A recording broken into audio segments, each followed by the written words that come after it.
I grew up on the farm, so I'm used to tractors and combines, and I was trained in automotive, so I'm used to cars. But semis is the one thing that I don't have a whole lot of experience with, and I'm trying to get better because we can save a lot of money by doing a lot of in-house repairs. Today we're going to try and do the front wheel bearing on this truck.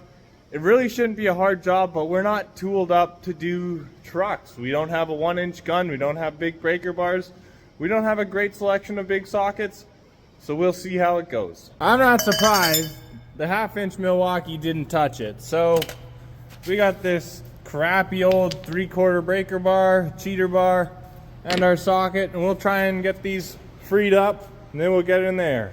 I'm feeling good and we're making progress. The next interesting thing is though that this truck has disc brakes. So I gotta try and remove that caliper and then we can pull the hub. This truck also has auto greaser on it, so we gotta get rid of a bunch of these lines that are connected here. Oh, don't lose you. And then there's 3 bolts on either side holding it together. Hopefully it's not a big deal. It's a good indication when you go to check your hub oils and there's no oil in it that you got a problem. So now we're gonna pull the center apart, get my bearings and my seal out, and go get parts. So I was able to get the top race out with the press, no problem, but that bottom one is stuck in there really bad, so we're gonna break the welder out and get it out the easy way. So we just cranked the hot bead of weld in there and we'll let it cool, and hopefully it compresses enough that it should slide out fairly easy now. We've got all our parts, now we're just doing some cleaning and then we'll reassemble it.